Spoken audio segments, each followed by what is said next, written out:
Mes chers élèves, bonjour, j'espère que vous allez bien. Donc aujourd'hui, je vous propose un nouveau cours sur l'Odyssée d'Homère. Il s'agit de la séance 11 consacrée à la rencontre de Scylla. Alors vous savez qu'il y a deux monstres, Charybde et Scylla, mais on va surtout travailler sur Scylla. Je voulais donc vous signaler d'ores et déjà les différentes parties que nous allons travailler ensemble. Donc, la première partie s'intitule le monde des dieux. D'accord? C'est une partie que je vais réaliser uniquement à l'oral. D'accord? Je vous présenterai effectivement le monde des dieux par rapport au texte que je vous lirai précédemment. Ensuite, dans un deuxième temps, deuxième partie, là pour le coup, elle ne sera pas l'oral, il faudra prendre vos cahiers ainsi que vos stylos. La deuxième partie est consacrée donc aux monstres, d'accord, les deux monstres Charybde et Scylla. La troisième partie que je fais apparaître ici ne sera réellement travaillée que demain, d'accord, c'est-à-dire qu'en fait il y a deux séquences vidéo sur cette séance 11. La première que vous êtes en train de visionner maintenant. La deuxième se fera donc le jour suivant. D'accord? Si vous avez un doute, n'oubliez pas de vous reporter systématiquement au cahier de texte de la classe, c'est-à-dire à Pronote. C'est bien clair pour tout le monde? Donc on a dit trois parties. Première partie, le monde des dieux. Deuxième partie, les monstres. Et troisième partie, parcours culturel, pardon, je n'ai pas dit la troisième partie. La troisième partie, en fait, donc, qui se déroulera demain. Demain, mercredi, vous n'aurez, me semble-t-il, qu'une heure, je crois. Mais enfin, de toute façon, peu importe. La troisième partie, en fait, consistera à vous présenter des textes ainsi que des œuvres artistiques sur la naissance de Scylla. D'accord? Le monstre Scylla, donc, sera envisagé dans une perspective beaucoup plus large. Est-ce que ça va? Vous vous souvenez de tout ça? Ça va? C'est clair dans votre tête? Alors, je ne vais pas vous refaire le cahier texte électronique comme je le fais d'habitude. J'essaie d'aller un petit peu plus vite aujourd'hui. Bien, donc, la première partie, sans notes et sans cahier. Est-ce que c'est clair? Alors, en avant. Bien, alors je vais essayer de rapetisser, voilà, de manière en fait à mettre mon visage sur une carte de la Méditerranée. Est-ce que vous la voyez, cette carte de la Méditerranée? Bien, alors, donc vous voyez que je suis dans les parages de la ville de Troie, d'accord? Je voyage avec vous, j'essaie de refaire le périple d'Ulysse jusqu'au moment où nous l'avons laissé. Donc je suis dans les parages de Troie. Qu'est-ce qui s'est déjà passé à Troie, Nicolas? Tu peux me dire? Oui, je t'entends pas. Oui, c'est exact. À Troie, effectivement, donc Ulysse et les Grecs ont vaincu les Troyens. Vous vous souvenez du cheval de Troie qui fut en fait un leurre pour duper les Troyens. Très juste. Depuis la ville de Troie, Ulysse ensuite est parti du côté donc d'Ismaros, en fait du côté des Kykones, comme vous le savez. Donc les Kykones sont en fait du côté des Troyens, sont favorables aux Troyens. Donc du coup il y a eu une bataille entre Ulysse et les Kykones. Ensuite le vaisseau d'Ulysse, a dérivé jusqu'au Cap Malais. Vous voyez, vous suivez mon visage, je me déplace avec vous. Donc voilà le Cap Malais. Donc là, il y a eu une tempête effroyable, si je me souviens bien. Et Ulysse a encore dérivé. Donc on va suivre, voilà, on se déplace jusqu'à l'île de Gerba. Que s'est-il passé à l'île de Gerba? Ulysse a rencontré des mangeurs de lotus, qu'on appelle des lotophages. Ce sont des gens indolents, nonchalants. C'est pas le pire des épisodes, comme vous le savez. Depuis l'île de Gerba, allez en avant, nous continuons, nous suivons les traces. Enfin non, parce que sur une mer, on ne laisse pas de traces. Nous suivons plutôt le périple, voilà. Nous suivons le périple d'Ulysse. Et là, regardez attentivement, finalement, la dernière fois, je vous ai indiqué que l'île des Cyclopes se trouvait en fait au nord de la Sicile. Je crois que je ne l'ai pas placé convenablement. Enfin, en tout cas, il y a des cartes qui sont assez différentes.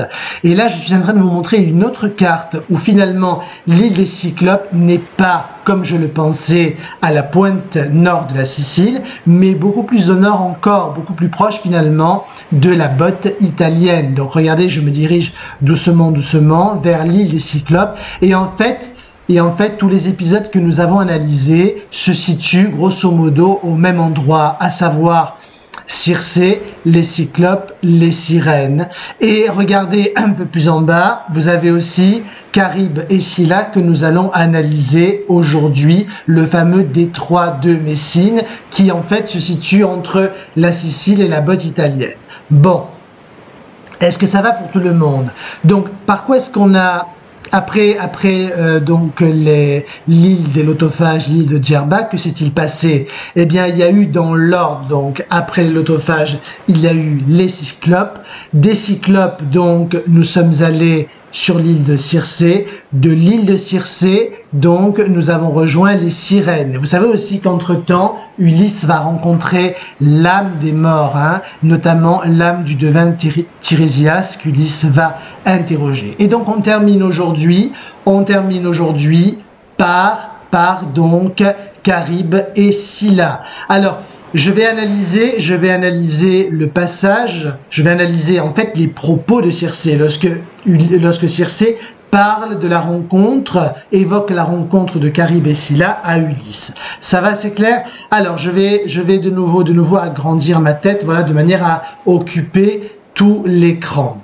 Voilà, me revoilà. Donc, la première des choses que vous allez faire, je vous ai bien dit que la première partie de cette vidéo est une partie sans notes, hein. Je sais que lors de la dernière visioconférence, Luna et Sarah m'ont dit « Monsieur, soyez plus précis sur ce qu'on doit noter parce que je note tout. » Donc je comprends, je vais essayer d'y penser. C'est pas évident de faire des montages vidéo, croyez-moi.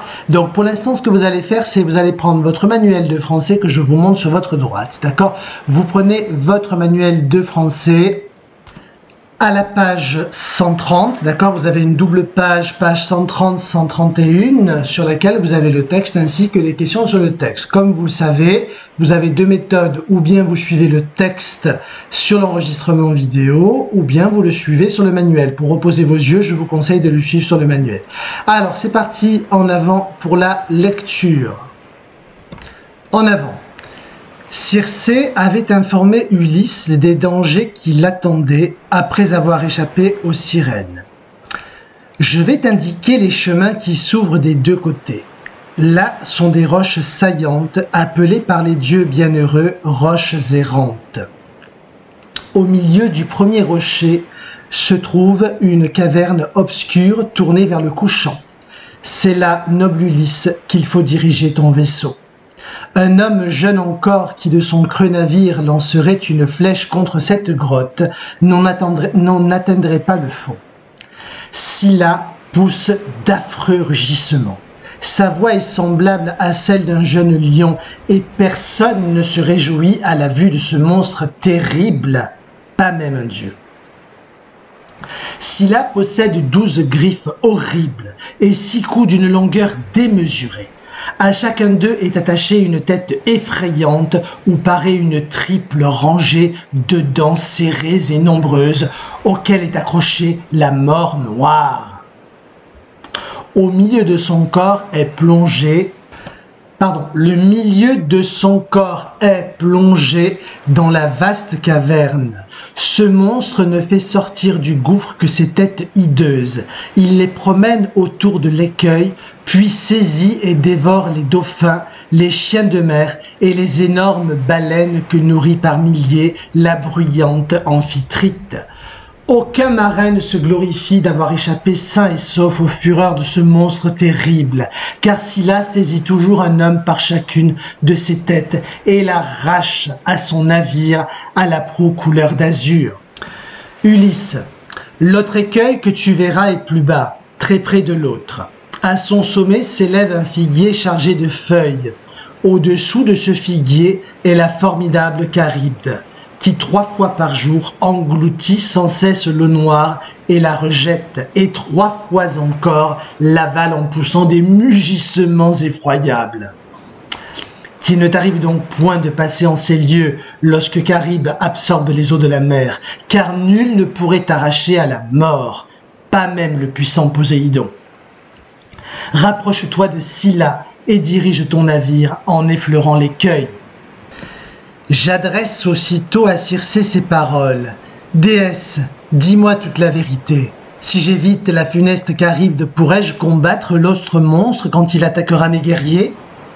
La noble, la plus noble des déesses me répond en ces termes. Malheureux, sache alors que Scylla ne peut être privée, sache donc alors que Scylla ne peut être privée de la vie. Elle est immortelle.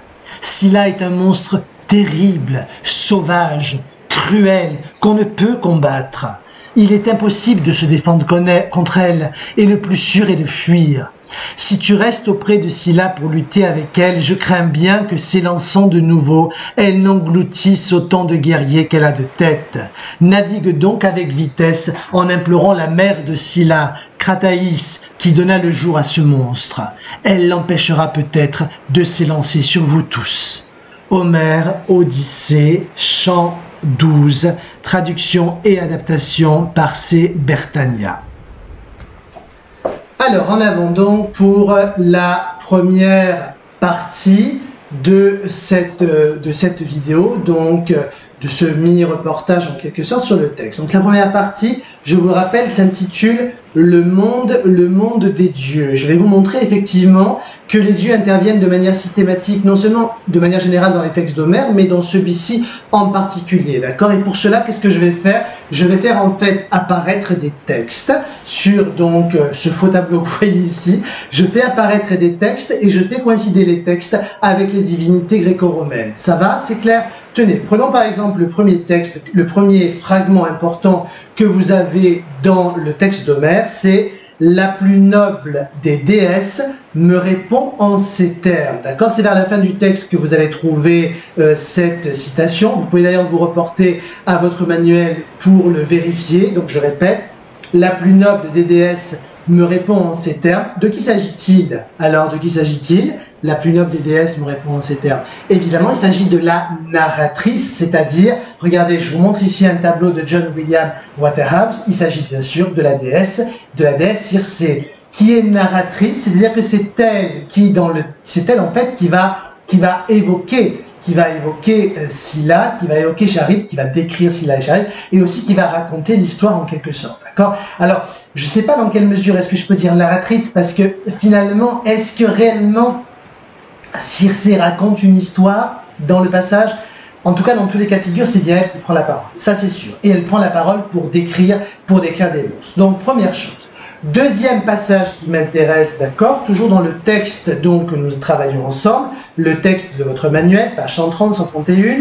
Donc, vous avez à un moment donné, dans la description de Scylla, le passage suivant, les énormes baleines que nourrit par milliers la bruyante Amphitrite. Alors je suis allé chercher qui est Amphitrite parce que je ne m'en souvenais plus, peut-être même d'ailleurs que je ne l'ai jamais su, je n'en sais rien. Figurez-vous qu'Amphitrite, c'est bien l'épouse ou la femme de Poséidon, le dieu Poséidon. Je vais représenter ici donc un tableau, donc où il est question d'Amphitrite. Tenez, voici le tableau en question. Il s'intitule donc Le triomphe de Neptune et d'Amphitrite. C'est pas un tableau, c'est une mosaïque romaine, d'accord, qui se situe au musée du Louvre. On voit effectivement donc sur la gauche Amphitrite accompagné donc de Poséidon. Bien. On poursuit donc le travail avec d'autres extraits du texte. Je rappelle que je suis en train de vous montrer effectivement que le monde des dieux est très important dans le texte. D'autant plus important que pour le coup, ici c'est un dieu qui prend la parole, c'est Circé, une déesse. On poursuit donc le travail. Alors, j'ai donc évoqué Circé, c'est fait, Amphitrite, c'est fait. Vous avez aussi à un moment donné une mention de Poséidon dans le texte. Je ne sais pas si vous l'avez vu. Cherchez le moment où il est question de Poséidon. Tenez, pendant ce temps-là, je vous montre la statue du dieu Poséidon, qui est le dieu de la mer. Voilà, je commence d'abord par le Frodin ce coup-ci. Alors, par exemple, je ne sais pas moi, Jana, est-ce que tu as trouvé regarde ton manuel, regarde attentivement, et dis-moi, est-ce que tu as trouvé le passage où il est question de Poséidon? Alors, je t'écoute. Oui, exact. Regarde, effectivement, nul ne pourrait t'arracher à la mort, dit Circé, pas même le puissant Poséidon. Vous voyez, vous avez la citation qui est au niveau de mon doigt. Exactement. Voilà. Alors, vous avez un autre passage qui concerne donc les divinités, les créatures mythologiques, les créatures surnaturelles. C'est le passage suivant, d'accord, que je vous lis. Donc c'est un conseil que prodigue Circé à Ulysse. Navigue donc avec vitesse en implorant la mère de Scylla, Crataïs, qui donna le jour à ce monstre. Je n'ai pas trouvé de tableau sur Crataïs. D'ailleurs, je pense que comme c'est une créature subalterne, d'accord, très peu connue, eh bien, elle n'a pas été représentée. Sauf erreur de ma part, bien sûr, car je n'ai pas la science infuse concernant la mythologie. Je n'ai rien trouvé, en tout cas, concernant Crataïs. En tout cas, on reprend. Donc, on l'a dit. Pour les divinités qui sont évoquées dans le texte. Nous avons donc Circé, c'est encore une fois celle qui prend la parole, narratrice ou pas, peu importe, mais c'est elle qui prend la parole. Vous avez ensuite, Scylla en fait est une nymphe, Scylla est une nymphe qui a été transformée en monstre, je vous en reparlerai. Nous avons Poséidon qui est évoqué, Amphitrite, la mère de Scylla, Crataïs, et en fait on se rend bien compte que l'univers des dieux domine totalement ce passage, d'accord? Le passage est complètement surnaturel, d'abord parce qu'évidemment c'est une déesse qui prend la parole. Allez, je poursuis. Alors, pour achever cette première partie sur le monde des dieux, je souhaite vous montrer quelques expressions extraites du texte et désignant en fait les créatures surnaturelles. Regardez, je vais vous les lire. La plus noble des déesses, la formidable Charybde, la funeste Charybde, la bruyante Amphitrite, le puissant Poséidon. Comment est-ce qu'on appelle ces expressions? Est-ce que vous vous en souvenez? Je crois vous l'avoir dit, on a travaillé à un moment donné là-dessus. On les appelle des épithètes homériques, d'accord? Alors, qu'est-ce qu'une épithète homérique? En fait, une épithète homérique, c'est un groupe nominal étendu. C'est-à-dire un groupe nominal qui comprendra un déterminant, un nom et une expansion du nom, donc un adjectif qualificatif épithète. C'est un groupe nominal étendu qui va désigner un personnage, d'accord? Alors, il peut s'agir d'un personnage, c'est-à-dire un homme, une femme, un demi-dieu, une déesse, un dieu, d'accord? Ça peut être aussi un lieu, me semble-t-il, mais en général, il s'agit de personnages. Pourquoi est-ce qu'on dit épithète homérique? En fait, il y a une raison pour cela. Pourquoi est-ce qu'on ne dit pas tout simplement épithète en parlant de l'adjectif qualificatif et de sa fonction? Tout simplement parce que lorsque Homère rédige, c'est un bien grand mot parce qu'il le fait surtout à l'oral, lorsque Homère crée en fait l'Iliade et l'Odyssée, il va inventer littéralement des adjectifs qualificatifs grecs qui sont totalement intraduisibles en français, d'accord? Par exemple, quand je dis l'aurore aux doigts de rose correspond à un mot grec totalement intraduisible qui a été inventé par la tradition homérique. Vous voyez, c'est pour ça que l'on parle d'épithètes homériques. Ça va?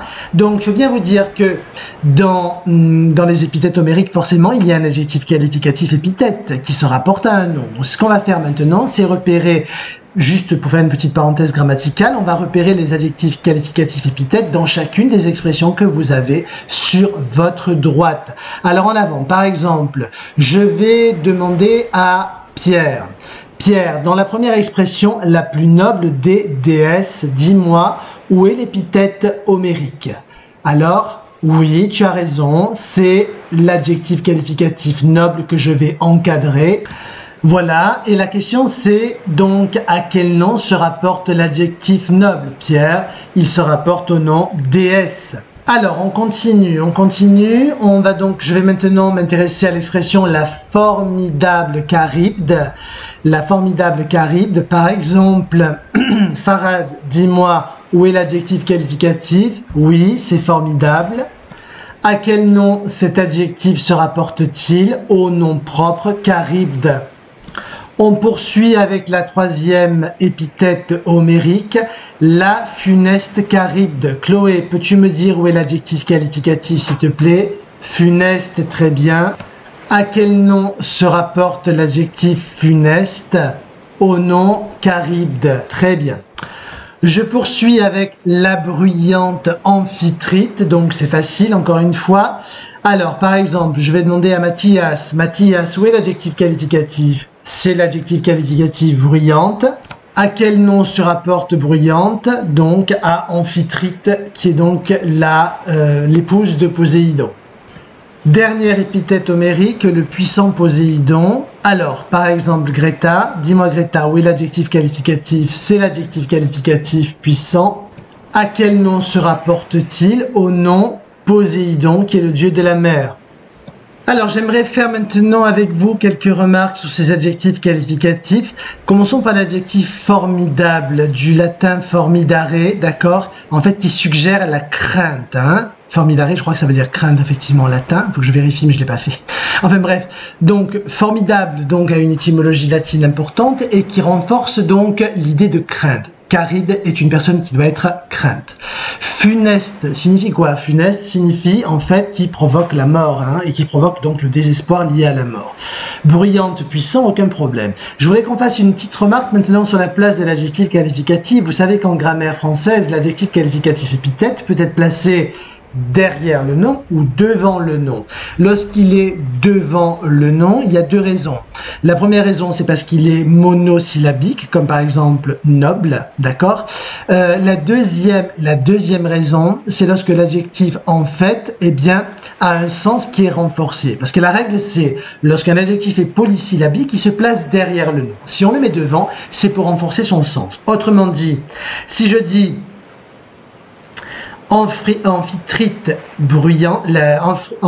la bruyante, c'est moins fort que la bruyante amphitrite. D'accord? L'adjectif est renforcé parce que je vais le placer devant le nom. Et comme on veut créer de toute façon, encore une fois, des épithètes homériques en français, on veut traduire les épithètes homériques, c'est aussi logique malgré tout qu'on place l'adjectif avant le nom pour créer comme une sorte de nom composé. Ça va? C'est clair pour tout le monde? Alors, j'en ai terminé avec cette première partie. Cette première partie qui, comme je vous l'ai dit, est une partie où vous n'avez pas eu besoin de noter quoi que ce soit. À partir de maintenant, ça va être différent, d'accord? Donc, vous allez prendre votre cahier ainsi que votre trousse. Alors, je vais vous demander, après la séance 10 que nous avons faite, de sauter 2 lignes et vous marquez, regardez en bas, vous avez le titre de la séance, d'accord? Séance 11, lecture de points, Charybde et Scylla, d'accord? Vous pouvez même éventuellement marquer, pourquoi pas, les pages du manuel, page 130, 131, c'est possible. Voilà, donc marquez bien le titre en gros comme d'habitude au centre, vous le soulignez, séance 11, lecture Charybde et Scylla. Et donc regardez, on va donc travailler, la deuxième partie est une partie, vous allez prendre des notes évidemment, on va travailler sur les monstres. On va donc travailler sur ces 2 monstres qui sont signalés dans le titre. Regardez, j'ai créé un montage ici avec différentes images pour pouvoir en quelque sorte eh bien, situer le texte que nous travaillons dans une sorte de diachronie, d'accord? C'est qu'on travaille, depuis le début de la séquence sur des monstres et c'est intéressant de faire un petit rappel. Regardez, quels sont les monstres? Regardez attentivement les images qui figurent sur votre droite et dites-moi quels sont les monstres qu'on a déjà envisagés durant l'année, parce qu'on en a envisagé plusieurs, vous en souvenez. Par exemple, si je prends l'oiseau qui s'adresse à un marin, de quoi s'agit-il par exemple, Nicolas? Oui, il s'agit bien sûr d'une sirène. Pour le coup, la sirène figure dans le texte homérique, hein. Nous avons travaillé sur ce passage. Si je prends maintenant la tête avec des serpents, donc avec des serpents absolument effrayants, d'accord, cette tête médusée, cette tête effrayante, d'ailleurs je vous donne des indices, hein. De qui s'agit-il, Jana? Il s'agit de la déesse, enfin non pas de la déesse, de la Gorgone, pardon. Il s'agit de Méduse. Je dis bien la Gorgone et je dis pas la déesse parce qu'en fait Méduse, vous le savez, est mortelle. Elle a été effectivement tuée par Persée. Méduse ne figure pas dans les textes homériques que nous avons analysés en classe. Méduse en fait figure dans l'œuvre d'Ovide qui s'intitule les Métamorphoses. Exact. Ensuite, si vous regardez attentivement, en dessous du bouclier représentant Méduse, qui est d'ailleurs le bouclier du peintre Le Caravage, hein, dont je vous ai déjà parlé, en dessous du bouclier, vous avez donc un personnage, la gravure d'un personnage mythologique que vous reconnaissez sans doute. D'accord, quel est son nom? Quel est son nom par exemple, Itaï? Oui, son nom c'est Polyphème, très juste. Polyphème donc est un cyclope.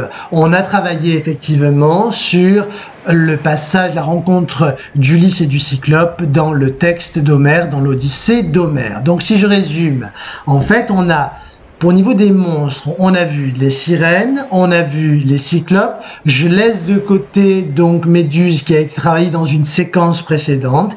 Et vous voyez en fait, vous avez le détail d'un vase qui est la dernière image la plus à gauche au fond. Donc cette figure représente le monstre Scylla dont je vais vous parler maintenant. Alors tenez, puisque on parle de la représentation de Scylla, eh bien sachez que je suis allé au musée du Louvre et que j'ai récupéré ce vase-ci. Regardez, je vous le montre. Voyez ce vase? Je vais peut-être le tenir par le bas. Voilà, je vous le montre. Eh bien, ce vase est en fait ce qu'on appelle un cratère. Alors, à quoi sert un cratère? Un cratère sert à mélanger l'eau et le vin, sachant qu'en fait, dans la Grèce antique, le vin avait un degré beaucoup plus élevé, d'accord, et donc il fallait le mélanger avec l'eau parce que sinon, évidemment, on était complètement pourri. Donc non, je plaisante. Je pense que c'était surtout en fait une coutume, tout simplement. Et donc sur le cratère que vous voyez, d'accord, sur ce cratère-là, eh bien, on voit représenter le monstre Scylla. Alors, je vais ranger effectivement, voilà, ce vase. Je me débarrasse et je vous montre sur le vase. Donc cette image-là, vous voyez cette image-là, en fait, c'est quoi? C'est le détail du vase. On voit donc la représentation du monstre. Alors, en fait, le monstre Scylla dans la description d'Homère est beaucoup plus horrible. Vous allez voir tout à l'heure. Enfin, vous allez voir. Vous avez déjà écouté le texte. Et donc, vous savez effectivement que, eh bien, là, par exemple, sur le vase, on n'a pas la représentation de la triple rangée dedans. On n'a pas toutes ces têtes affreuses. Qu'est-ce qu'on voit sur cette représentation? On voit tout simplement un corps de femme. Tenez, je vais prendre quand même. Voilà, parce que moi, je l'ai pas sous les yeux. Vous l'avez ou pas moi? Voilà. On voit effectivement des têtes de chiens, mais regardez, ce ne sont pas des chiens qui paraissent très agressifs, hein, objectivement, ils ont l'air parfaitement apprivoisés. On voit le corps de Scylla. Scylla porte une arme dans sa main, mais ne paraît pas vraiment menaçante comme peut l'être la Scylla d'Homère. On voit bien quand même qu'il s'agit d'une créature hybride, puisque nous avons effectivement, eh bien, son corps qui se termine par une queue. D'accord? Alors, je poursuis mon analyse. Alors, je suis allé chercher un deuxième vase. Je me dis, mais qu'est-ce que vous faites avec tous ces vases? Mais en fait, c'est le Louvre qui m'a prêté tout ça, évidemment. Vous savez qu'il n'y a aucun problème, je fais ce que je veux. Donc, évidemment, c'est une plaisanterie. Voici donc le deuxième vase que je vous montre. Alors, ce vase-là est complètement différent et ne représente pas Scylla. Regardez bien les détails de ce vase-là, il est beaucoup plus beau que je trouve que le précédent. Ce vase-là n'est pas un cratère, c'est une amphore, d'accord? Ce vase, surtout, représente un autre personnage. Il représente Héraclès avec un autre monstre, qui n'est pas Scylla, qui est en fait l'hydre de Lerne.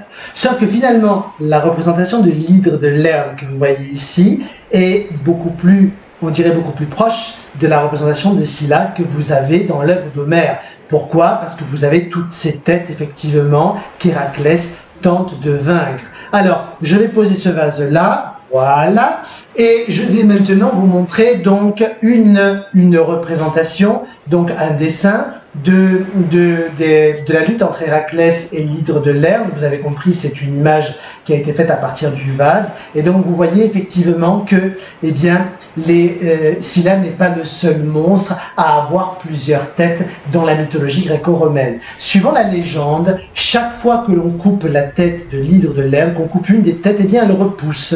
Et elle repousse double, d'ailleurs, je crois. Donc, vraiment, c'est un monstre qui paraît totalement invincible. D'ailleurs, regardez ce que dit Circé à propos de Scylla. Circé dit clairement que ce monstre ne peut être vaincu et que la seule manière de le vaincre, c'est effectivement de fuir, d'accord? Donc Circé conseille à Ulysse de prendre la fuite.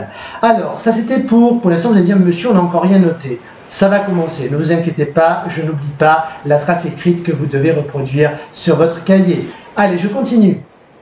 Alors, vient le moment effectivement où il va falloir prendre des notes. Donc, ce que je propose déjà, c'est de partir d'une question. La question est la suivante. Qu'est-ce qu'on éprouve concrètement lorsque l'on écoute la description de Scylla faite par Circé? Quel sentiment on éprouve? Eh bien, on éprouve le sentiment de la peur, de la crainte, de l'effroi, trois termes parfaitement synonymes, d'accord? Donc on éprouve ce sentiment de la peur. Et quand un texte est destiné à susciter une émotion quelconque, on dit qu'il exploite ce texte, le registre pathétique, d'accord? Donc vous allez ici noter en grand 1, donc vous avez marqué déjà le titre de la séquence, donc c'est fait. vous marquez en grand 1 le registre pathétique. Et vous voyez, en relation avec le registre pathétique, on va bien sûr travailler sur le champ lexical de la peur que j'ai marqué ici. Alors, après avoir marqué grand 1 le registre pathétique, vous allez à la ligne et vous allez marquer la définition du registre pathétique. Alors, vous verrez qu'en français, vous le verrez notamment lorsque vous serez au lycée, qu'il y a plusieurs types de registres. Il y a le registre comique, le registre tragique, le registre pathétique, le registre ironique, bref, et chaque registre correspond en fait à une intention d'auteur, d'accord? Registre pathétique, provoquer une émotion, registre comique, faire rire, registre tragique, susciter en fait, l'admiration par rapport aux décisions divines, bref, il y a plusieurs choses, plusieurs registres que l'on peut exploiter. Vous allez noter pour l'instant la définition du registre pathétique que je fais apparaître ici, je vais vous la lire. Ce terme qualifie toute scène, tout moment propre à susciter l'émotion. Alors, susciter veut dire provoquer, à susciter l'émotion du lecteur. Donc, je répète, vous notez s'il vous plaît. Vous notez donc cette définition sur votre cahier. Donc pour le registre pathétique, qualifie toute scène, tout moment propre à susciter l'émotion du lecteur. Ça va? Alors maintenant, on va s'intéresser donc dans le passage que vous avez sur votre droite. On va s'intéresser au champ lexical de la peur. N'oubliez pas que si je vais trop vite, vous pouvez faire pause dans l'enregistrement vidéo. Alors, ce qu'on appelle le champ lexical, je vous le rappelle, c'est l'ensemble des termes qui se rapportent à la même notion ou qui gravitent autour de la même notion. Si je vous dis par exemple sable, vague, coquillage, poisson, c'est le champ lexical de la mer, d'accord?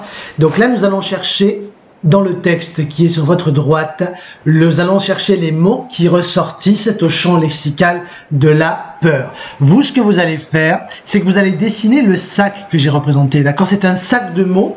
Vous le dessinez au crayon gris, ce sac représentant le champ lexical de la peur, et à l'intérieur, nous allons placer des mots. Ça va? Donc faites un sac, vous allez mettre à peu près 5-6 mots à l'intérieur de ce sac, donc c'est pas la peine qu'il soit très grand, et en avant donc pour la composition de ce champ lexical. Donc j'ouvre le sac et dans ce sac, qu'est-ce que je vais placer? Je vais d'abord vous relire ce fragment de texte consacré à Scylla. Scylla pousse d'affreux rugissements. Sa voix est semblable à celle d'un jeune lion et personne ne se réjouit à la vue de ce monstre terrible, pas même un dieu.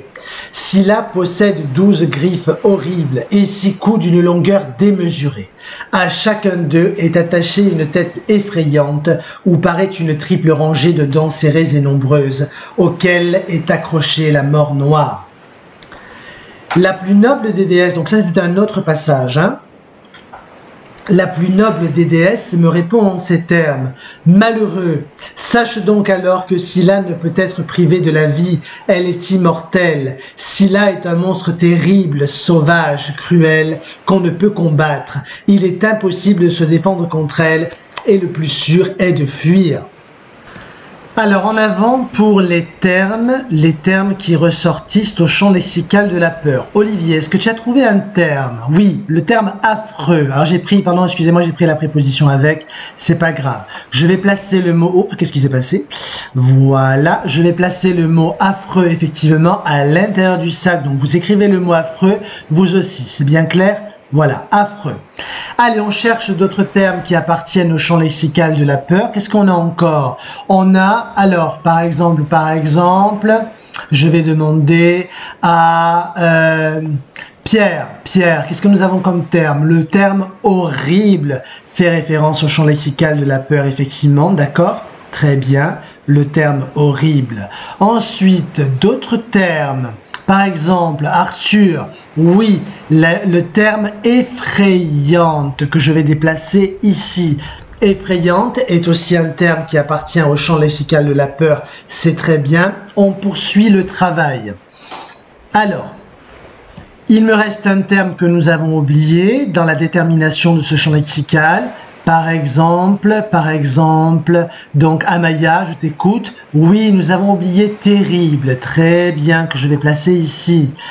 Terrible, parfait. Donc je résume. Vous avez normalement sur votre cahier, on est bien d'accord, vous avez noté grand 1, le registre pathétique.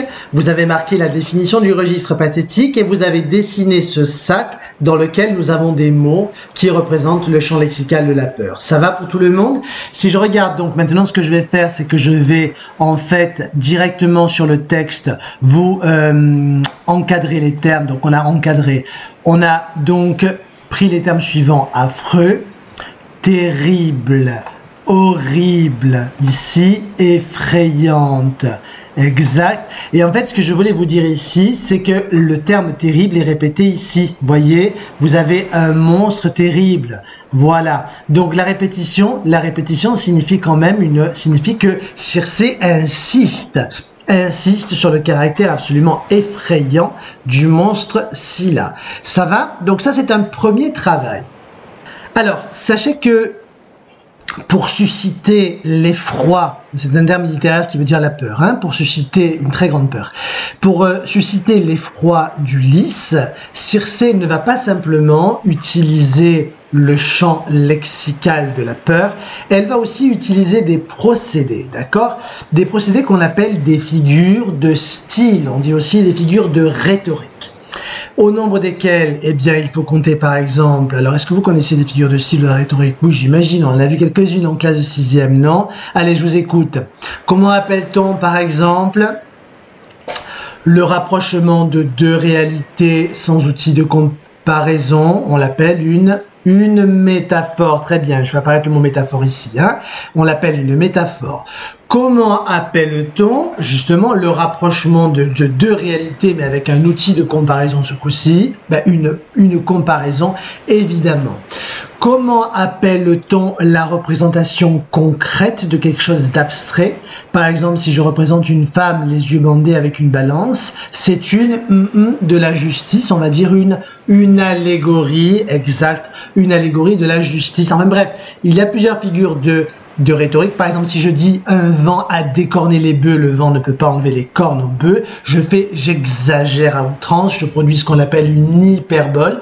Eh bien, ce que je voulais vous dire, c'est que Circé, dans son allocution, si je puis dire ainsi, dans son allocution, eh bien, va utiliser des figures de rhétorique ou des figures de style de manière à effectivement susciter la peur d'Ulysse, de manière à provoquer, eh bien, sa défiance et sa crainte. Ça va? En avant pour ces figures de style. Alors, sur votre droite, vous avez exactement comme tout à l'heure les passages qui me paraissent intéressants sur Scylla, de la ligne 10 à la ligne 16 et de la ligne 38 à la ligne 43. Donc, ce sont les mêmes passages que tout à l'heure. Et vous voyez que j'ai commencé à réaliser sur la gauche une carte mentale. Je n'ai pas fait apparaître en fait les éléments de cette carte. Pour l'instant, ce que vous allez faire vous, c'est noter, après avoir sauté une ligne, vous marquez grand 2, des figures de style pour susciter l'émotion. D'accord? Je répète, grand 2, des figures de style pour susciter l'émotion. Bien, alors, je vais donc vous dévoiler les éléments de la carte mentale. Donc, on aura évidemment dans la carte mentale, on va dire la tête de cette carte sera les figures de style, et donc je vais envisager 3 figures de style. La première, il s'agira donc de l'accumulation, je vous expliquerai de quoi il s'agit. La deuxième, la litote, et la troisième, la métaphore. Ça va? Donc, voyez un petit peu comment s'organise la carte mentale. Vous allez reproduire bien évidemment la carte mentale sur votre cahier. Donc, comme d'habitude, vous savez que je vous conseille de sauter 3 lignes entre le titre et la tête de la carte mentale. Bien sûr, donc vous allez faire comme moi, vous allez marquer les figures de style avec les 3 flèches. Et très important, vous allez marquer la définition des figures de style. Je vous lis cette définition. Une figure de style est un procédé qui agit sur la langue pour créer un effet. Ça peut être pour insister, ça peut être pour mettre en relief une idée, ça peut être pour créer un effet sonore, d'accord? Donc voilà, vous avez la définition de la figure de style, je la répète, hein. Une figure de style est un procédé qui agit sur la langue pour créer un effet.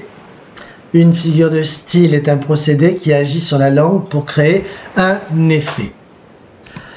Alors, en général, ce que l'on fait, c'est qu'on demande aux élèves de relire le passage et de trouver les figures de style. Comme c'est un petit peu compliqué en classe de 6e, on va faire l'inverse. Je vous donne la figure de style que vous devez trouver. Je vous donne aussi la définition. Par exemple, ce qu'on appelle l'accumulation, c'est le fait de juxtaposer des éléments qui appartiennent à la même catégorie grammaticale pour créer un effet d'insistance. Donc vous allez, dans le passage consacré à Scylla, trouver une accumulation qui est destinée à provoquer la crainte d'Ulysse. En avant, regardez attentivement. Par exemple, Julia, dis-moi, est-ce que tu as trouvé l'accumulation dans le texte? Donc, oui, exact. Il y a 3 adjectifs qui s'accumulent. Scylla est un monstre terrible, sauvage, cruel. Et là, on a un effet d'accumulation, effectivement, d'accord, avec un rythme particulier. Donc, vous allez noter pour l'accumulation, voilà, la citation suivante. Scylla est un monstre terrible, sauvage, cruel. Alors, je passe maintenant, n'oubliez pas de faire pause dans l'enregistrement, hein, si je vais trop vite. Je passe maintenant à ce qu'on appelle la litote. En fait, la litote, qu'est-ce que c'est? C'est une figure de style pour l'instant qu'on n'a pas vue en classe. Je vais vous donner sa définition. Il s'agit de dire le moins pour suggérer le plus. Par exemple, l'exemple type, c'est l'exemple en fait de la pièce de théâtre Le Cid de Pierre Corneille, dans laquelle Chimène dit à la personne qu'elle l'aime, va, c'est-à-dire va-t'en en quelque sorte, va, je ne te hais point, pour dire en fait je t'aime. Je ne te hais point, je t'aime. Je ne suis pas mécontent pour dire je suis très satisfait, d'accord? Et donc là, si on cherche une expression, une litote effectivement, qui va permettre de susciter l'émotion d'Ulysse, on va la trouver, je pense, sans trop de difficultés. Je vous aide. Cherchez de la ligne 10 à la ligne 16 la litote. Alors effectivement, Nicolas, tu as raison. Il s'agit de l'expression « personne ne se réjouit à la vue de ce monstre terrible, pas même un dieu ». On pourrait dire, à la place de dire « personne ne se réjouit », tout le monde a peur en fait. Vous voyez, en fait on dit le moins, personne ne se réjouit, on dit le moins pour suggérer le plus. Vous avez remarqué que dans la litote, forcément, il y a l'utilisation quasi systématique de la négation. Personne ne dans la phrase du texte. Vous allez donc noter, dans la partie réservée à la litote, l'expression « personne ne se réjouit à la vue de ce monstre terrible ». D'accord? Allez-y, notez-la. Ensuite, je passe à la métaphore. Alors la métaphore que je vous demande de trouver est un petit peu complexe. En fait, il y a différents types de métaphores. Il y a ce qu'on appelle, alors je vais faire mon savant que je ne suis absolument pas, vous le savez, parce que je suis tout sauf savant et tout sauf orgueilleux et plein de vanité. Il existe une métaphore où on a un rapprochement de deux réalités à l'aide en fait d'un verbe d'état qu'on appelle un verbe attributif, comme être, paraître, sembler, demeurer, rester, avoir l'air ou passer pour. Exemple, si je dis Scylla, je ne sais pas moi, Scylla est un hurlement, j'invente. Dans ce cas-là, si je dis Scylla est un hurlement, sachant que Scylla est un monstre, j'établis donc un rapprochement entre Scylla le monstre, le hurlement qui est un cri, d'accord? Et j'établis ce rapprochement sans outil de comparaison. En fait, j'utilise ce qu'on appelle un verbe d'état, d'accord? Attention, il faut bien évidemment qu'on parle de deux réalités. Par exemple, si vous prenez dans le cas de l'accumulation, Scylla est un monstre terrible, ici vous n'avez pas de métaphore. Pourquoi? Parce que Scylla est bien un monstre. Il n'y a pas deux réalités distinctes. Si je dis en revanche Scylla est un hurlement, là j'ai bien une métaphore parce que Scylla n'est pas un hurlement, je rapproche de manière accidentelle deux réalités. Est-ce que ça va? Ça c'est dans le cadre de ce qu'on appelle la métaphore, alors j'avais dit que je ferais mon savant, la métaphore in praesentia, ce qui veut dire en fait, suivant Quintilien, ce qui veut dire en fait que les deux éléments rapprochés sont parfaitement identifiables. D'accord? Il existe maintenant des métaphores qu'on appelle des métaphores in absentia. Qu'est-ce que ça veut dire? Ça veut dire qu'en fait, la deuxième réalité est à retrouver. Elle n'est pas évidente. Alors vous allez dire, mais qu'est-ce qu'il nous raconte encore Fieschi avec sa métaphore in presentia, in absentia? Je voulais même pas vous en parler en fait, hein, j'improvise. D'ailleurs, il va falloir que je revoie mon montage vidéo à cause de vous.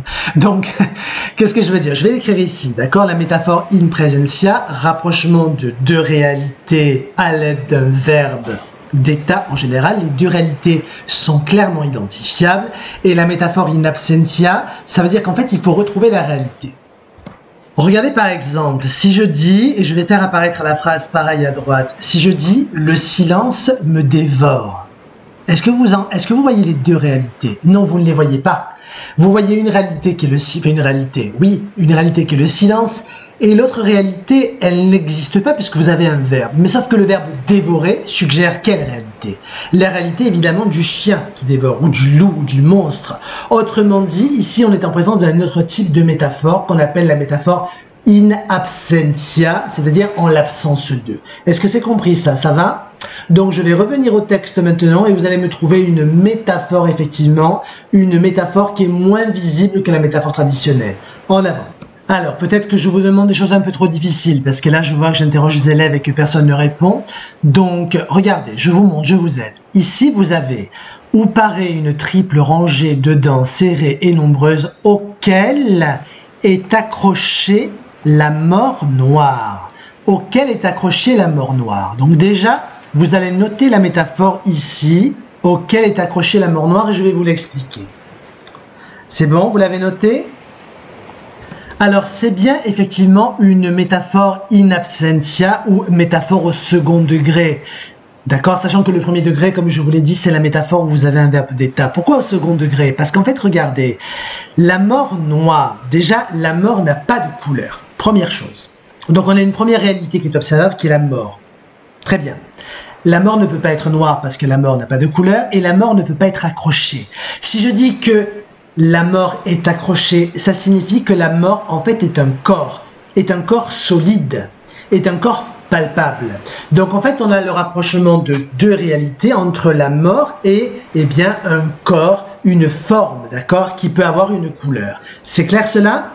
L'intérêt, si vous voulez, de la métaphore in absentia par rapport à la métaphore in praesentia, c'est qu'avec la métaphore au second degré, on imagine davantage. C'est-à-dire qu'en fait, l'imagination des lecteurs est davantage suscitée. Ça peut être, la mort peut être ici un corps noir, la mort pourrait être, pourquoi pas, je ne sais pas moi, un monstre, la mort ici pourrait être un cadavre, la mort pourrait être un animal, bref, on peut imaginer plusieurs choses, l'imagination des lecteurs est suscitée. Est-ce que ça va pour tout le monde? Donc je résume. 3 figures de style, l'accumulation, la litote, la métaphore. Pour l'accumulation, on a repéré, Scylla est un monstre terrible, sauvage, cruel.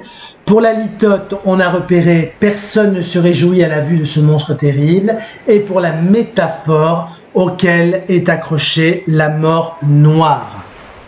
Alors, regardez maintenant les deux montages que j'ai créés. L'un intitulé Passage sur Scylla et l'autre Passage sur Charybde. On a lu déjà les passages sur Scylla, d'accord? Ce ne sont pas les seuls du texte d'Homère, vous le savez. J'ai vraiment pris quelques passages pour pouvoir travailler, c'était plus facile ainsi. Et donc, je vais vous relire ces deux passages, et ensuite vous poser une question. Voici donc le passage sur Scylla. Scylla pousse d'affreux rugissements. Sa voix est semblable à celle d'un jeune lion, et personne ne se réjouit à la vue de ce monstre terrible, pas même un dieu. Scylla possède 12 griffes horribles et 6 coups d'une longueur démesurée. À chacun d'eux est attachée une tête effrayante où paraît une triple rangée de dents serrées et nombreuses, auxquelles est accrochée la mort noire. La plus noble des déesses me répond en ces termes. « Malheureux, sache donc alors que Scylla ne peut être privée de la vie. Elle est immortelle. Scylla est un monstre terrible, sauvage, cruel, qu'on ne peut combattre. Il est impossible de se défendre contre elle et le plus sûr est de fuir. » Voilà pour ce qui concerne Scylla. Et encore une fois, ce n'est que la quintessence de la description de Scylla dans le texte. Hein. Il y a d'autres passages. Parlons maintenant de Charybde, parce qu'il y a 2 monstres dans le texte. Ulysse, L'autre écueil que tu verras est plus bas, très près de l'autre. À son sommet s'élève un figuier chargé de feuilles. Au-dessous de ce figuier est la formidable Charybde qui 3 fois par jour engloutit sans cesse l'eau noire et la rejette, et 3 fois encore l'avale en poussant des mugissements effroyables.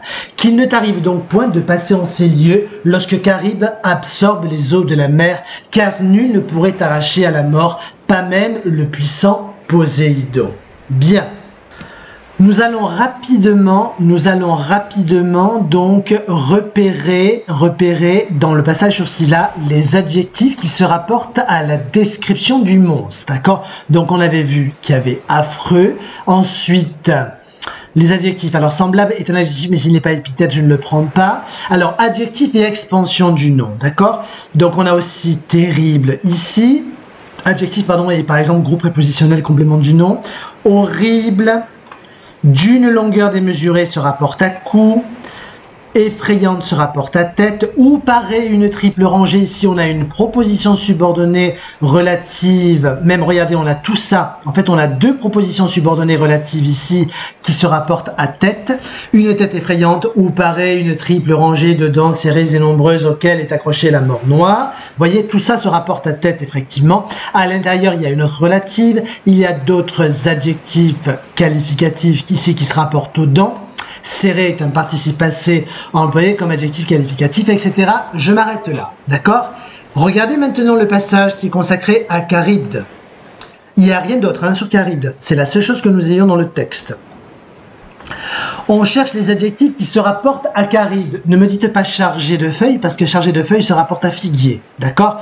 Donc on cherche formidable, oui, très bien. Formidable se rapporte à Charybde. Quoi d'autre encore? Alors, effroyable se rapporte au mugissement de Charybde, très bien. Est-ce que vous voyez d'autres expansions du nom qui se rapportent à Charybde? Alors, vous avez raison, on voit une proposition subordonnée relative ici, qui 3 fois par jour engloutit sans cesse l'eau noire et la rejette, et 3 fois encore l'avale en poussant des mugissements effroyables. Mais en fait, quand vous regardez attentivement, finalement, il y a beaucoup moins d'éléments descriptif dans les passages consacrés à Charybde que dans les passages consacrés à Scylla. Par exemple, dans le passage consacré à Scylla, on a vu que les termes appartenant au champ lexical de la peur sont nombreux. On a vu aussi qu'il y avait énormément d'adjectifs qualificatifs, d'accord? Dans le texte consacré à Charybde, c'est différent, il y a peu d'adjectifs qualificatifs, il y a simplement formidable et effroyable si je n'en oublie pas, et on a une proposition subordonnée relative. Donc ça ne pèse quand même pas très lourd, si je puis dire, au niveau des expansions du nom. En fait, Circé va surtout évoquer les actions de Charybde, le fait d'avaler l'eau et de la recracher. D'accord? C'est la raison pour laquelle, si on devait repérer quelque chose dans ce passage, il faudrait surtout repérer ce qu'on appelle les compléments circonstanciels. D'accord? Les compléments circonstanciels de manière, par exemple, ou les compléments circonstanciels de temps et de lieu. Bref, ce qui est quand même assez étonnant, c'est que l'être le plus effrayant, c'est lequel? L'être le plus effrayant, est-ce que c'est Charybde ou est-ce que c'est Scylla? L'être le plus effrayant, c'est effectivement Scylla. L'être le plus effrayant n'est pas justement celui qu'il faut éviter. Autrement dit,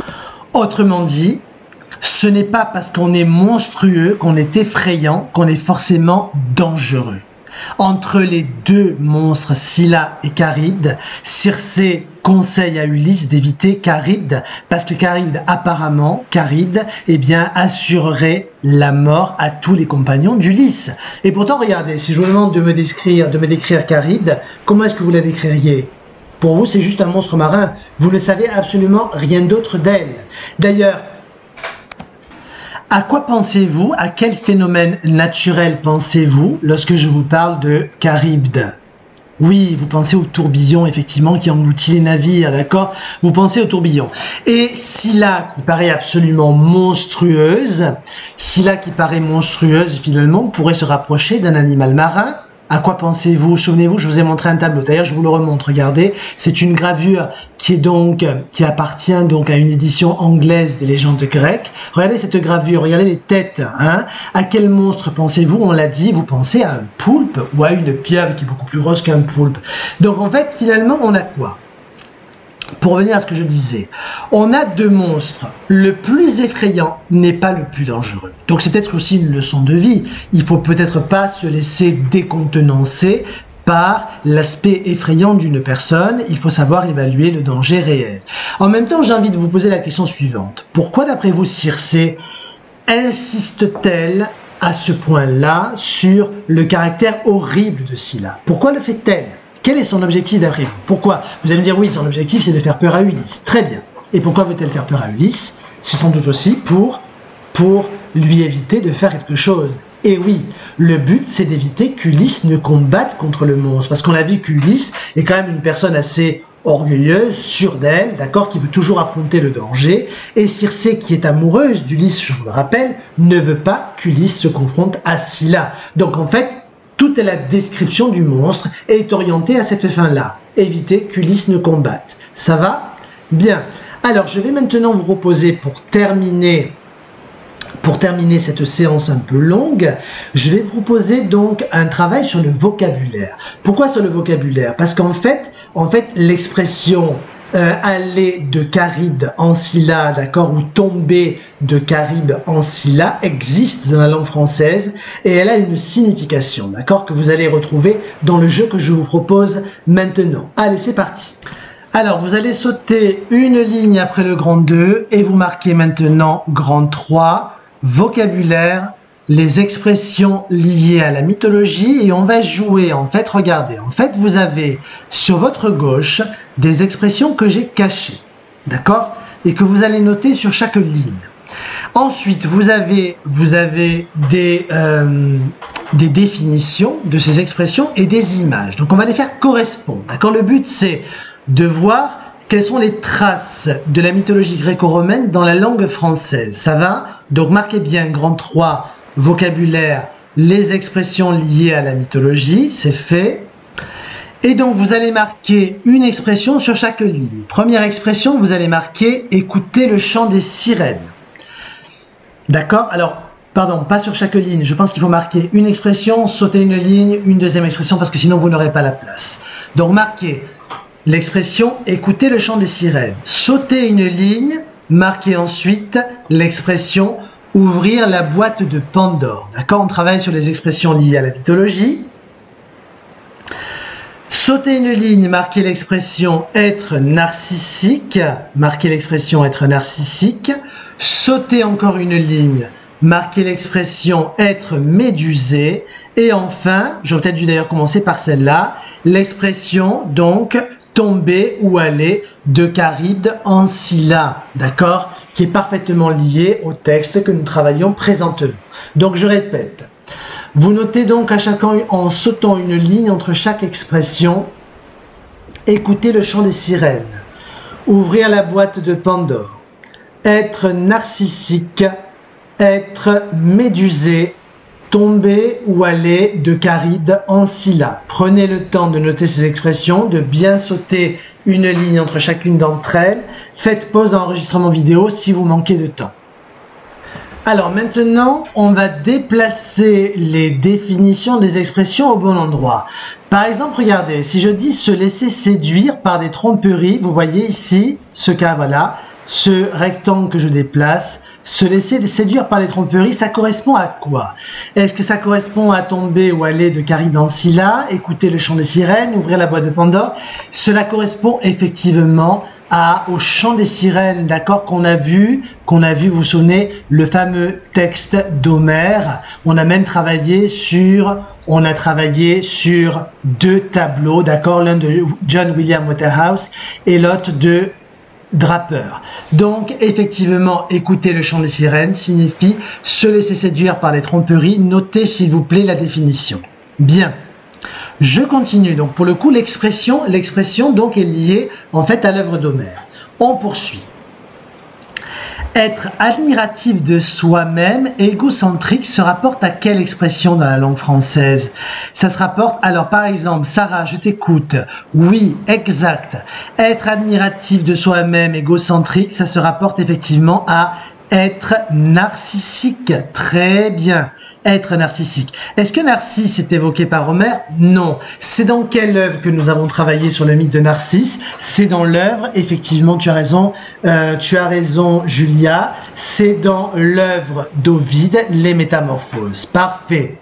Alors, on continue. Aller de danger en danger. D'après vous, si vous avez bien écouté l'enregistrement vidéo d'aujourd'hui, je suis sûr que vous êtes capable de repérer effectivement l'expression. Eh bien évidemment, aller de danger en danger, c'est tomber ou aller de Charybde en Scylla. D'accord? Les deux monstres que nous avons vus aujourd'hui, c'est très bien. D'accord? Aller de danger à danger, tomber donc ou aller de Charybde en Scylla.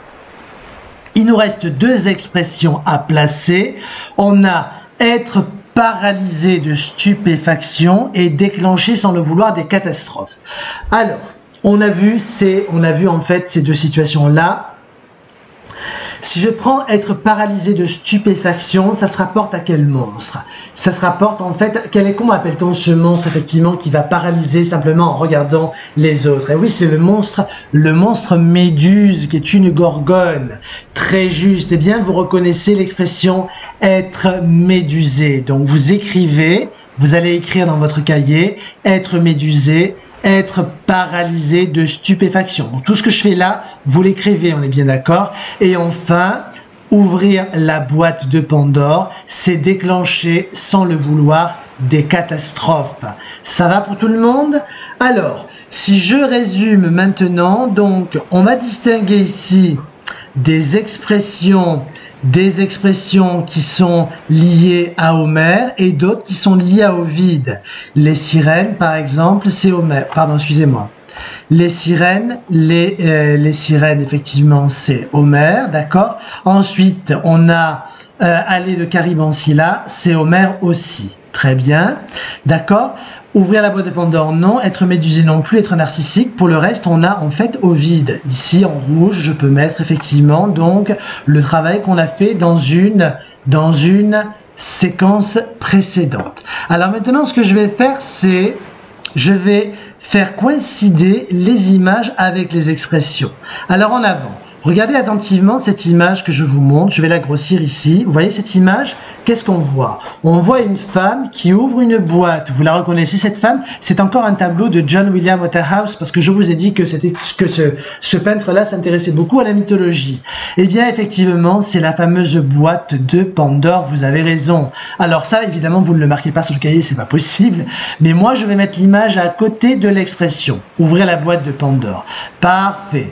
Regardez ce que je vais faire maintenant. Je vous montre une autre image. Est-ce qu'elle vous parle, cette image? Un oiseau qui s'adresse à un matelot et qui lui parle. Le matelot a en fait comme une sorte de casque de tissu sur la tête pour éviter d'écouter. Vous avez reconnu la sirène du même John William Waterhouse. Donc la sirène, voilà, je vais la placer ici. Écoutez le chant des sirènes. On poursuit. Ben, décidément, vous allez penser que j'adore John William Waterhouse. Alors, est-ce que vous reconnaissez le personnage ici? De qui s'agit-il? Un jeune homme qui se regarde dans l'eau et si vous regardez bien ici, dans le coin du tableau, vous avez une fleur jaune. Il s'agit bien sûr de Narcisse qui est amoureux de son reflet. Je vais donc placer Narcisse ici. Enfin, ah non pas enfin, il m'en reste deux. Alors, on regarde attentivement maintenant ici. Nous avons une femme avec une queue de serpent. On observe sur le coin droit des chiens. Effectivement, il s'agit du monstre Scylla. D'accord? Je vous rappelle que c'est un cratère que j'ai analysé avec vous. Et ce monstre-là, que vous reconnaissez parfaitement, le bouclier de Le Caravage, il s'agit de Méduse. Et bien voilà, c'est la fin donc de cette première partie de la séance 11 consacrée à la rencontre de Scylla, d'accord? Donc Charybde et Scylla, comme vous le savez. Je crois qu'au début de l'enregistrement vidéo, je me suis un petit peu emmêlé les pinceaux avec les dates. Donc juste pour vous rappeler qu'en fait, considérez que vous avez là 1 heure d'enregistrement vidéo pour 2 heures de cours, parce que si je rajoute bien évidemment le travail d'écriture que vous faites, ça fait 2 heures, d'accord, et même peut-être même un peu plus. Donc en fait, cet enregistrement c'est pour 2 heures, et en fait il s'agit des heures du mercredi 3 juin et du jeudi 4 juin, d'accord. Donc on considère qu'avec cette vidéo, vous avez terminé votre semaine en français. Il y aura bien sûr la deuxième partie de cette séance 11 la semaine prochaine. Alors comme d'habitude, j'achève mes séances en vous rappelant donc qu'il existe sur le site de la Bibliothèque nationale de France une exposition Homère qui est très intéressante. Tenez, je vous montre la page d'accueil, voilà.